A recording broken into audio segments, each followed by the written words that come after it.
Welcome to Astro 101, the Sun and its Neighbors. I'm Professor Bart Netterfield.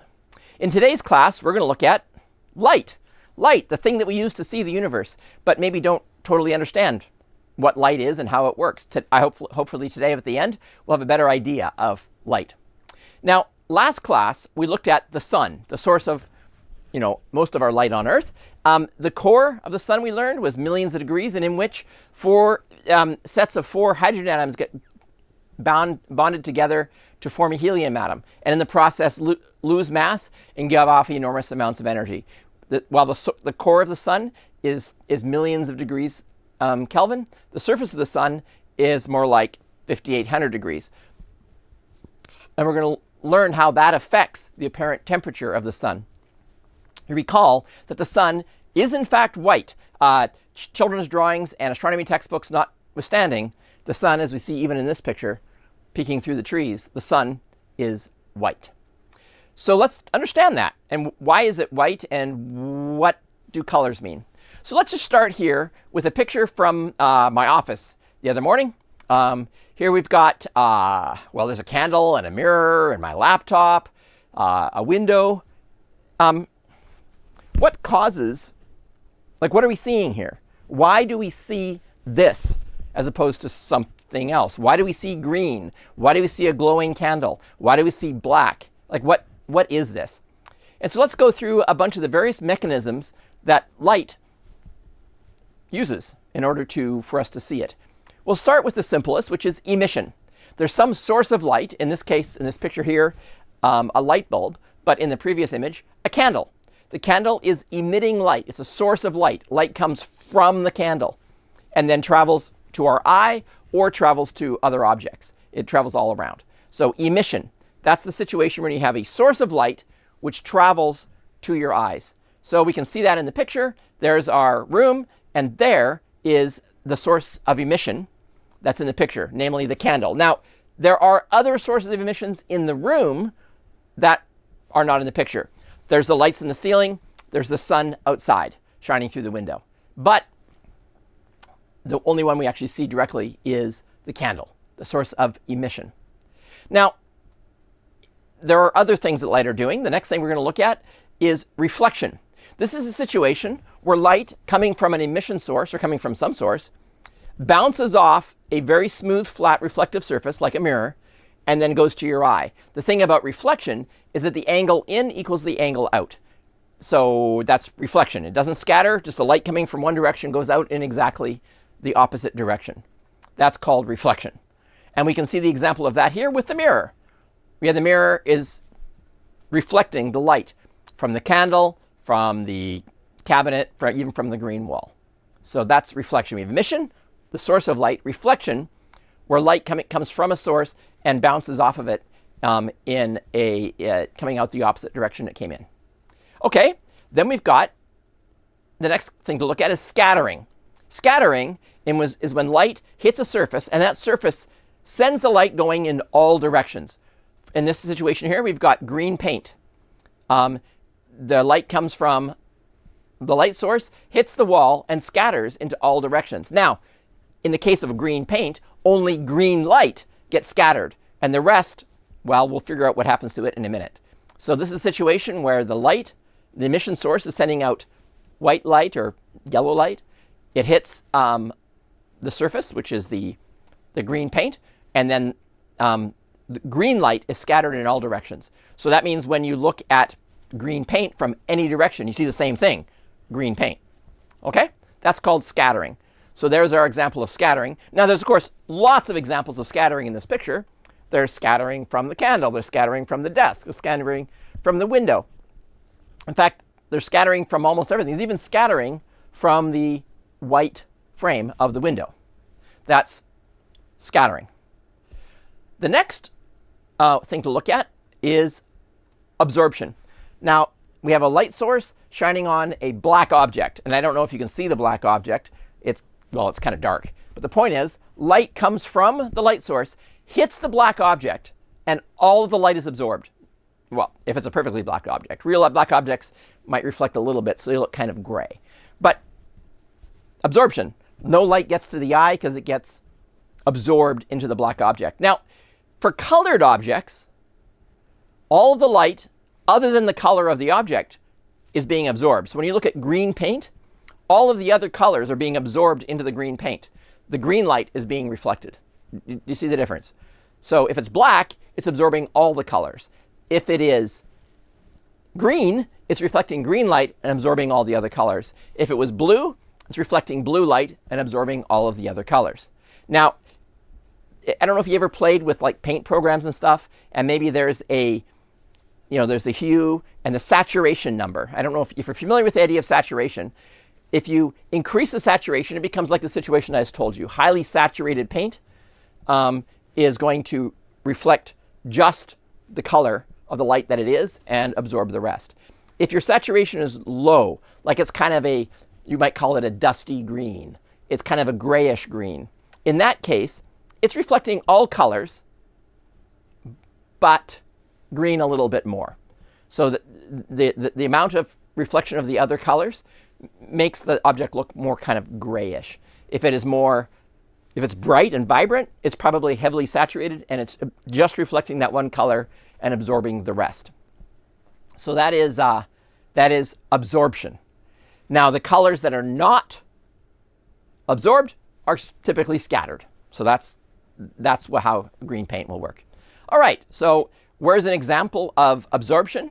Well, I mean, everywhere there's scattering, there's absorption except in the white window frame. The white window frame is reflecting all of the light. We'll see that in a minute when we get to this idea of different colors. But the white window frame is reflecting all the light. Everywhere else, there's some absorption happening.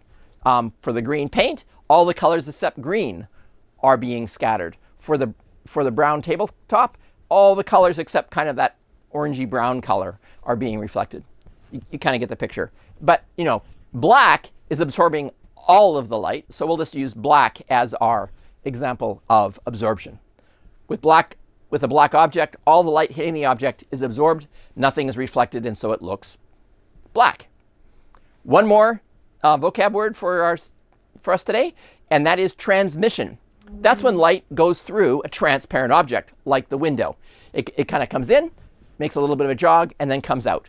When light enters glass, it slightly changes the direction. When it leaves glass, it might change it back depending on the angle of the surfaces. So light comes through glass, through a transparent object. That's called transmission. So where's our example of transmission here? Well, the transparent window. Light comes to the window and comes right on through it.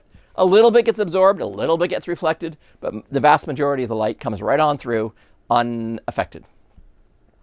Okay, so there we have our light vocab words: reflection, scattering, emission, absorption, and transmission. So we should make sure we kind of understand those. All right, but I've been talking about different colors of light, and that's like, what does that mean? What does it mean for light to have different colors? So I'm going to start out with a little experiment. Hi. How are you doing? Today we're going to show that the white light from the sun is actually the combination of all of the colors together. That's what white light is. To do that, we're going to use a prism, which we'll explain how it works in a minute, and this cleverly chopped up cardboard box with a slit in it. Now the idea is we put the cardboard box with a slit down onto this white tabletop, which reflects everything, and from that it makes a beam of light on the table, and then we take the prism and put it down in exactly the right place, and we can see that it forms a rainbow. Okay, so what do we got going on here? We have white light coming in, going through a prism, and getting split into all the colors. So what's going on here? Well, let's go through this a bit slower so we look at all the steps. We start with a cardboard box where a slit has been cut in. So it's just a cardboard box. I kind of folded it up, taped it up, and then cut a slit in the cardboard box. That slit is placed facing the sun, so the sun is shining on the slit. So when we look inside the box, we see the light from the sun shining on that little beam of light on the floor. That's light from the sun hitting the floor. Now, the floor is white, and so when you shine white light on white, it looks white, because white light reflects all the colors. So something that's white doesn't change the color of the light shining on it that gets scattered. So that's scattering of white light from the sun, so that strip looks white. Okay, Makes a white streak on the tabletop. Okay, then we take the prism. Now, we use a quartz glass prism. Now, what's special about a quartz glass prism? Any kind of glass, when you're going into it, it bends, it changes the direction of the light coming in. The special thing about quartz glass is different colors get split a different amount, get bent a different amount. So it turns out the violet light gets bent the most, red light gets bent the least. So we have this situation here where the light comes in, goes through the quartz, all the light gets bent, but as you see here, the violet light gets bent the most, and the red light gets bent the least, the yellow, the green, the blue in between. So what is this telling us? It's telling us that the white light is actually made of all these colors, which is pretty neat. Okay, those are all of the colors. Those are all of the different colors of light that can happen, and they come through the prism, and they get bent into their different frequencies. Okay, white light coming from the sun is actually the sum of a rainbow of colors. White paint scatters all colors equally. So, if you shine blue light on a white surface, the surface appears blue, right? Because a white surface, the white paint on the tabletop, reflects all colors equally. So if all you're shining on the tabletop is blue light, you see blue light. If all that you're shining is red light, you see red light. So whatever color you're shining on a white surface, well, that's the color that's going to scatter. And all the other colors aren't there, so they don't scatter. So when you shine blue light on a white surface, it looks blue. If you shine yellow light on a white surface, it looks yellow. Okay, now notice there's no such thing as black light, because black is just no light. There is white light. There is gray. Gray, something that's gray, reflects all colors equally, but not fully. It's only a partial reflection. So if it's a really high level of reflection, it's white. If it's kind of in between, it's gray. And if it's not reflecting anything, not scattering anything, then it's black. So if it scatters all colors a lot, it's white. If it scatters them some, it's gray. If it scatters them none, it's black. If you shine blue light onto a white or gray surface, it will look blue. Okay, you kind of get the picture here. So this is kind of how light works. Now let's go back to reminding ourselves about scattering. When you shine white light on blue paint, the blue paint is scattered, and all the other colors are absorbed. Right? So that's how paint colors work. So if you want something to be red, you need some sort of material that reflects red light and absorbs all the other colors. And that's what paint chemists work on, trying to find chemicals that have the right properties so they reflect red light and absorb all the other colors, or in this case, blue. Now, I've been talking about lights and reflection and scattering and transmission, but it kind of leads to a question. How do screens make colors? Here's my computer screen as I'm working on the slide. And what do we see here? Well, we see the screen is producing a lot of colors. It's producing green, it's producing black and gray and white and brown and orange and blue. How does a screen do that? Well, my computer screen, which we're seeing here, does it by emission. The screen itself emits those colors. So I'm not talking about the projector we're using right here. I'm talking about the computer screen you see a picture of. A computer screen, we can like zoom in on a computer screen. Here's zooming in on the screen of a cell phone. And what do you see when you take a microscope and look at the cell phone screen? You see that it's made of a bunch of different colors lights. Red lights, blue lights, and green lights. Now, why red, blue, and green? It turns out that your eye has three kinds of color sensors. We have color sensors that can detect only red light. We have color sensors that can detect only green light, and color sensors that detect only blue light. So if you take a red light, a green light, and a blue light and put them in the right ratios, you can make pretty much any color you want because you're just kind of faking it. So obviously, if you just have the blue lights on, it'll look blue. If you just have the green lights on, it'll look green. If you have none of the lights on, it'll look black, right? If you have all of them on equally from a distance, that will look white. Now, what about some of the other colors? What about yellow? Now, yellow lands right in between red and green. So when you see yellow light in that, like from the prism, the yellow light is right in between red and green, and you see, and it's actually triggering both the red and the green because they kind of have a little bit of overlap. So it's landing right there in between the red and the green. You see both the red and the green kind of equally, so it looks yellow. So a computer screen doesn't have any yellow lights, but what it does is it lights up the red and the green, both, and your eye sees yellow even though there's no yellow there. The same thing for cyan, which is blue plus green. Magenta is red plus blue. And then you can get all the shades in between. You can make them brighter and darker. You can adjust the saturation just from adjusting red, green, and blue. If you've ever done any kind of color codes in computers, you often use like RGB color codes. That's how bright the red, the blue, and the green are. And you get the ratios right, and you can make most colors. So that's how computer screens work. Now, the projector here is different. What's going on with the projector, which you can't see, is it's got a light source that's transmitting the signal, the image, from the projector, and it's scattering off my projector screen. So the projector is a source of emission, and then it's scattering off the computer screen to give me the pictures that we can look at. All right, let's just take a quick instant quiz.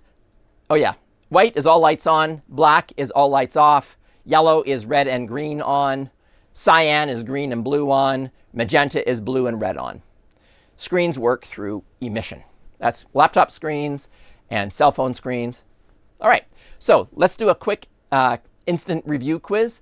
You can't use Poll EV today because, well, the class isn't actually going, so ignore that.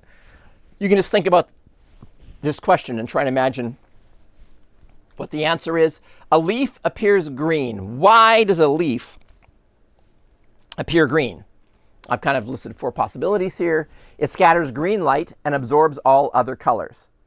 It absorbs green light and scatters all over the colors. It emits green light from photosynthesis. It absorbs green light and emits other colors. Okay. If you want to know whether or not something is emitting light, ask yourself, in a completely dark room, can you see it? If that's the case, then it emits light. So your cell phone screen, turn off all the lights, you can read your cell phone screen. That's because it's emitting light. A book, you open the book, you turn off the lights, you can't see it. That's because it's not emitting light, it's scattering. So you need a light source to see a book. How about a leaf? Well, it doesn't glow in the dark. So a leaf does not emit, it only scatters. So C and D are clearly wrong. It doesn't emit green light. It doesn't emit any other colors of light. So it's either scattering or absorbing green light. Well, we see green light, so it must be scattering the green light and absorbing all the other colors, so it's A. Good. All right, let's try another one. A piece of semi-transparent red plastic, you know what I'm talking about? Like a red cellophane, like you can kind of see through it, but it looks red. A piece of semi-transparent red plastic is placed in front of a spotlight. The light spot on a white stage appears red. So we have the spotlight shining on a white stage, looks white. We stick a red piece of cellophane in front of the spotlight. So now the spot looks red. Why? What is the filter, that red piece of plastic, doing? Is it absorbing red light and transmitting all the others?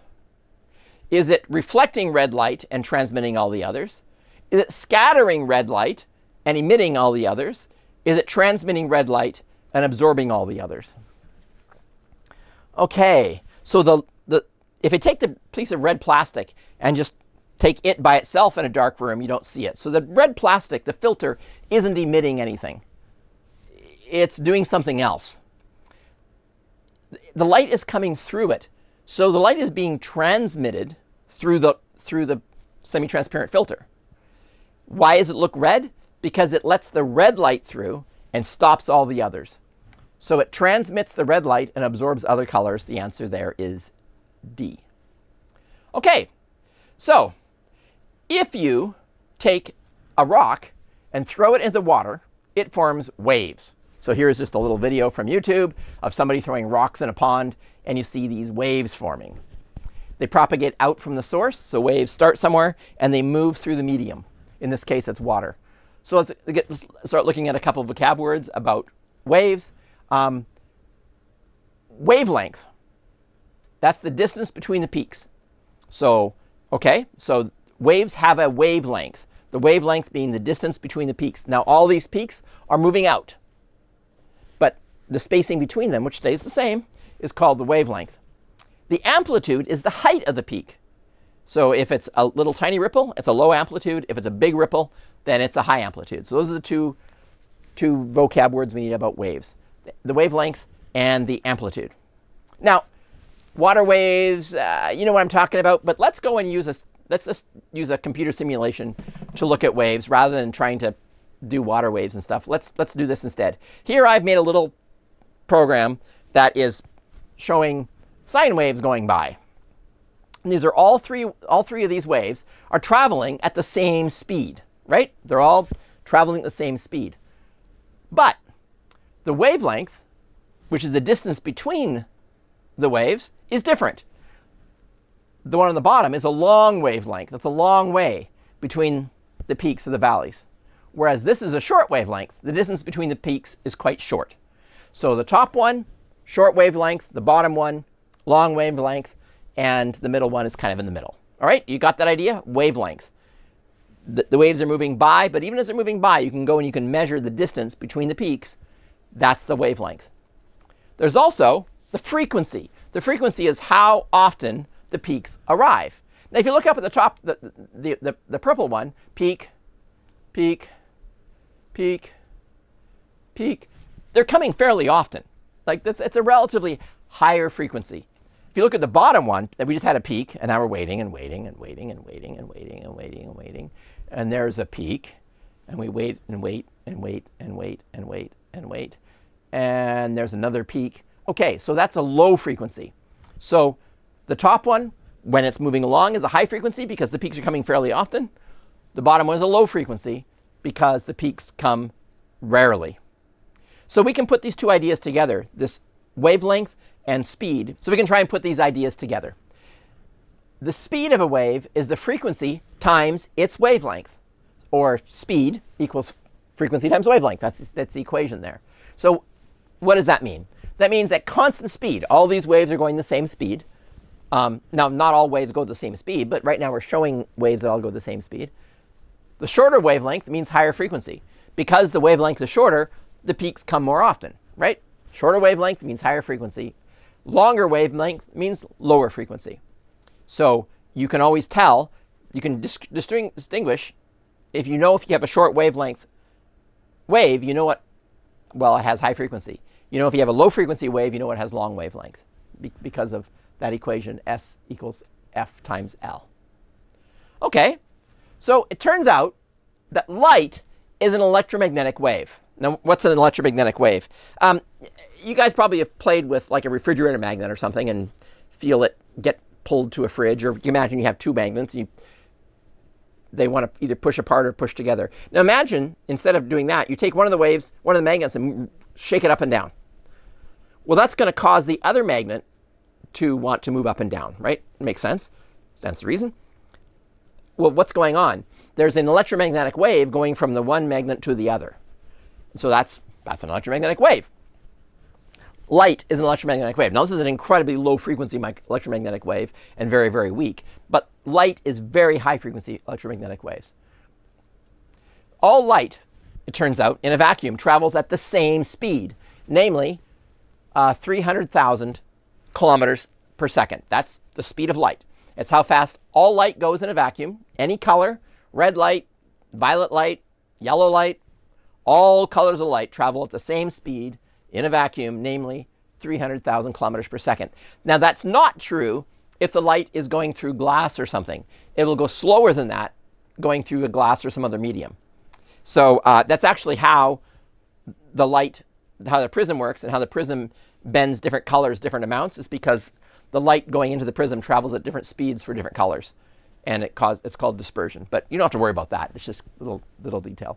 So all light in a vacuum travels at the same speed, namely 300,000 kilometers per second.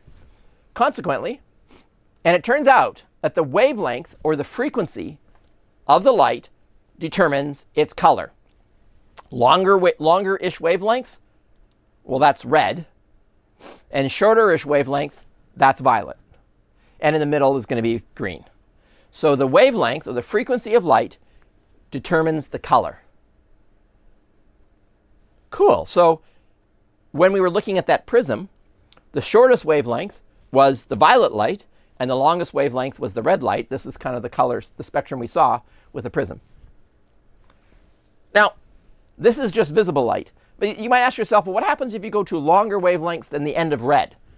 Right? Can't you have a wavelength that's longer than that? Or you might ask yourself, what happens if you have wavelengths that are shorter than violet? What happens then? Is it like not possible? No, it's completely possible. You can have electromagnetic waves of any frequency. It turns out that we're only looking at a very narrow range of the electromagnetic spectrum. So this little rainbow here is the visible part of the spectrum. But if you go to longer wavelengths than red, you get this band we call infrared. Now, your eyes can't see infrared, but your hands can feel it. Maybe imagine you have an electric burner. You turn it all the way up and you see a little bit of red light glowing from it. You turn it down a bit so it's not glowing, but you put your hand near it. You can feel the infrared light hitting your hand and warming it up, right? So infrared light, you can feel it. When it absorbs in your hand, it warms it up. In fact, absorption is turning light into heat. That, for example, is why a black car is going to be a lot hotter than a white car. A black car, the sun shines on it, and it all gets absorbed. Remember what black means? All the light's absorbed. So a black car gets very hot because absorbing all that heat, all that light from the sun. A white car is reflecting all the light from the sun, so a white car will be much cooler. So, okay, so infrared light, radio waves, much longer, much lower frequency. Microwaves are in between there, not in this picture. Oh yeah, there's microwaves. So these are colors of light that your eyes can't see, but they're real. And we build telescopes that look in all of these wavelengths. We build telescopes that operate in the infrared, in microwaves, in radio waves, as well as visible light. And we use those to explore the nature of the universe. What if you go to shorter wavelengths than violet? You get to the wavelength called ultraviolet. Again, your eyes cannot see ultraviolet light, but you can know it's there. You go out in the sun, and ultraviolet light will give you a sunburn. Great, thank you. So ultraviolet light, your eyes can't see it, but it's there, and it's a very high intensity light, and it can burn you. Shorter wavelength than ultraviolet is X-rays, and shorter than that is gamma rays. So this is what's called the electromagnetic spectrum. So radio waves are kind of like the size of a football field or a baseball. Visible light is like the size of a piece of, like a bacteria. And then X-rays are down to the size of like an atom. So there's a huge range of wavelengths that light comes in. There's a huge range of colors of light, most of which your eyes can't see. Your eyes can only see that narrow band in the middle. The red, orange, yellow, green, blue, and violet. Okay, let's do another instant review quiz. Again, you can't use PolEV. That's just from when I teach it in class, but you can look at the questions and try and understand. Red light has a longer wavelength than blue light. Okay, we remember that. Good. In a vacuum, what's true about red light? Red light has a higher frequency but travels faster. Red light has a lower frequency and travels faster. Red light has a lower frequency and travels slower. Red light has a higher frequency but the same speed. Red light has a lower frequency but the same speed. Okay, I already told you that in a vacuum, all light travels the same speed. That is all the way from radio waves to gamma rays and everything in between. In a vacuum, all light travels at exactly the same speed. So anything where I say travels faster or travels slower, clearly wrong. So the answer is either D or E. Now, a longer wavelength means the waves come less often. So a longer wavelength is a lower frequency. So the answer here is E. All right. Now let's look a little bit more at sources of emission. And I want to go and look at one of our lights we have in our chandelier. It's an old incandescent light, which the little coil in the light gets super hot. It gets heated up to like 3,000 degrees. But I have a dimmer switch. And I can turn the dimmer switch to reduce the intensity of the light. And you see that it goes from being, here, let's do it again. It goes from being whitish yellow. And as I turn it down, it gets oranger and oranger. And as it gets all the way down, you'll see the light kind of fade off to almost a red. Interesting. Turns out that the temperature of that filament changes what color it's emitting. Now, why is it emitting? It's emitting because it's hot. Anything that's hot glows. The hotter it is, it looks like the more white or blue it is, and the colder it is, the more reddish it is. Maybe we've seen that. In fact, if you look at like things in the world, there's lots of sources of thermal radiation. Things that are millions of degrees, which is not on Earth, but there is in space, galaxy clusters and stuff, emit X-rays. If they're thousands or if they're tens of thousands of degrees, it'll emit ultraviolet light. So if you look at the guy there welding, you see the light coming off there is kind of bluish. That's because that light is peaking in the ultraviolet. The spark from the arc welding is very hot, and therefore it emits blue and ultraviolet light. If you cool down a bit to the temperature of the sun, which is like 5,800 degrees, it glows white. A little colder, like a light bulb filament, which is 3,000 degrees. It's kind of that warm yellow color. Go even colder, like to hundreds of degrees, like the coals in a fireplace or a light bulb filament turned way, way down. Most of the light is coming out in the infrared, but it looks like there's a little bit coming out in the red. If you go even lower, down to hundreds of degrees, like that dog there, the dog is emitting infrared light. Now, if you were to take the dog and go into a room and turn off all the lights and look at the dog, you would not see the dog, right? You'd say the dog's not emitting. But if you take an infrared camera like they did here and point it at the dog in the dark, the infrared camera would say, hey, the dog is glowing. It's emitting infrared light. And that's true about you as well. So almost everything, in fact, does emit. But only when the temperature is in the right range can your eyes see it. So, well, there you go. This is called thermal radiation. Now, it turns out you can actually exactly calculate the color spectrum of an object based on its temperature. And if you took my Physics 293 lectures, we actually calculate it near the end. So thermal radiation, anything that is warm glows. We said that before, like the temperature of the object affects its spectrum. So what do we have going on here? We've got different temperature objects and what their spectrum is. Let's try to explain this plot.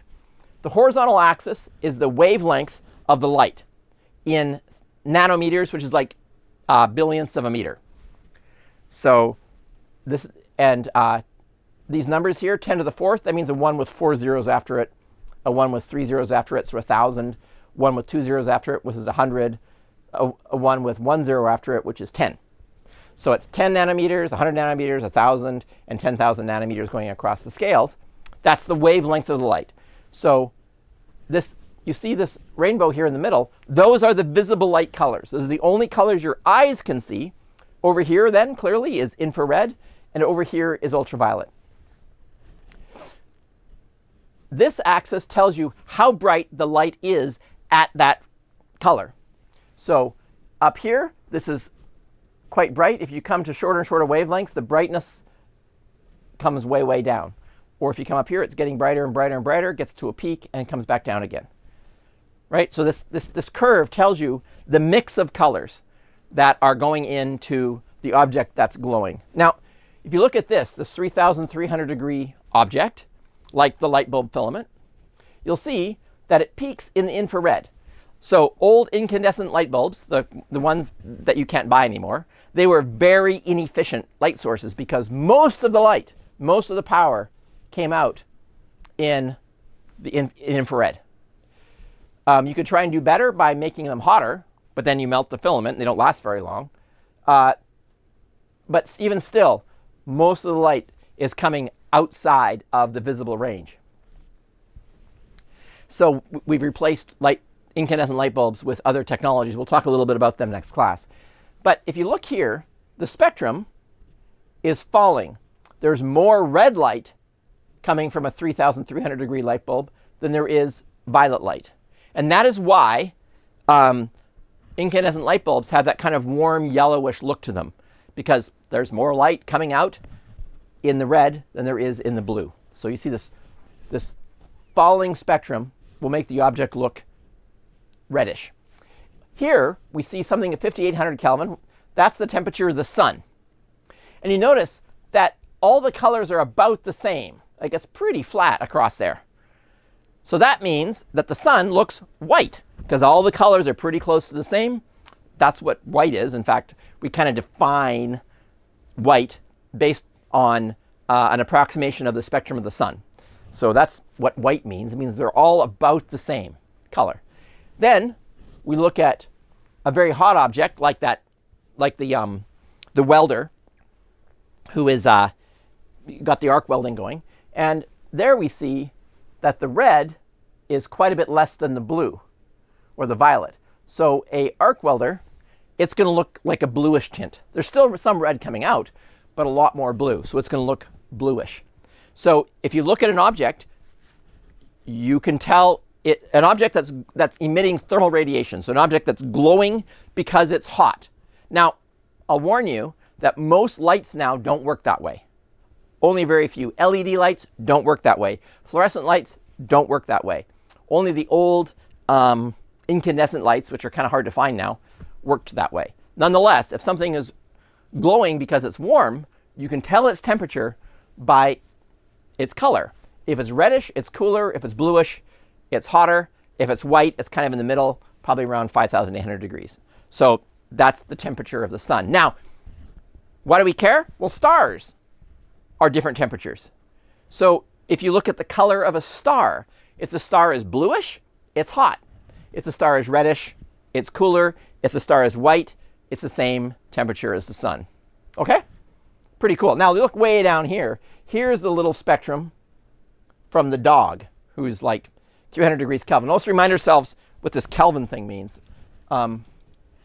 Kelvin stands for degrees Kelvin, which is the number of degrees above absolute zero temperature.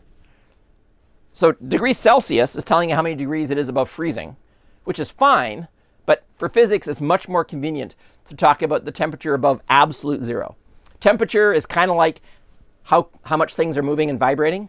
Zero temperature then would be when they're not moving at all. That's the absolute zero temperature. You can't get colder than not moving.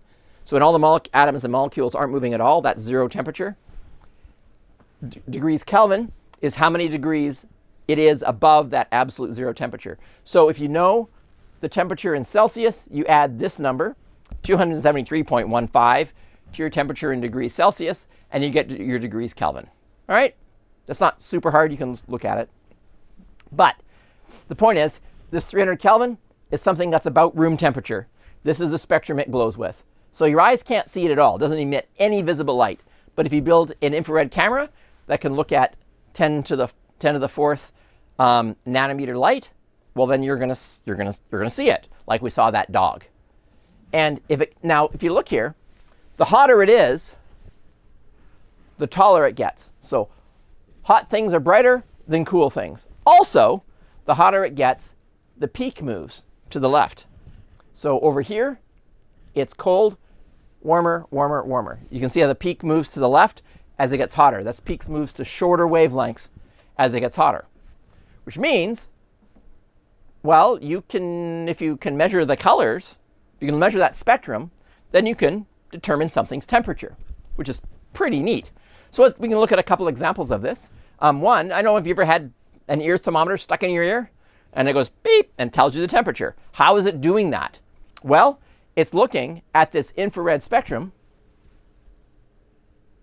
and figuring out roughly where the peak is.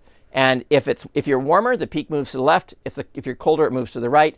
So the infrared sensor uses this spectrum to estimate your temperature. That's pretty cool.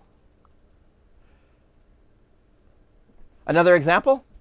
Well, you know, when you buy light bulbs now, they come in with a color temperature, right? You can buy a 3,500 Kelvin light bulb or a 6,500 Kelvin or 6,000 Kelvin light bulb. What is that? That is the color that they're trying to mimic the color that would come from a, for example, star of that temperature. So it turns out, for example, that the sun is around here. It's that white color. So a 6,000 Kelvin light bulb is trying to make the light that looks the same as a 6,000 Kelvin object like the sun. If it's like a 3,000 or 3,300 Kelvin light bulb, it's trying to have the same colors as like an incandescent light bulb or a cool star. If it's like a 2,000 Kelvin light bulb, there it's trying to mimic something that's 2,000 Kelvin, so very kind of orangey yellow. So that's what that Kelvin is standing for. That is the color you would get from an object of that color, like a star of that color. Turning that around, we can use the color of stars to determine their temperature. All right, so let's finish up with a final instant review quiz. Consider two stars equally far away. And these two stars, which are equally far away, have the same radius. One of the stars turns out to be hotter than the other.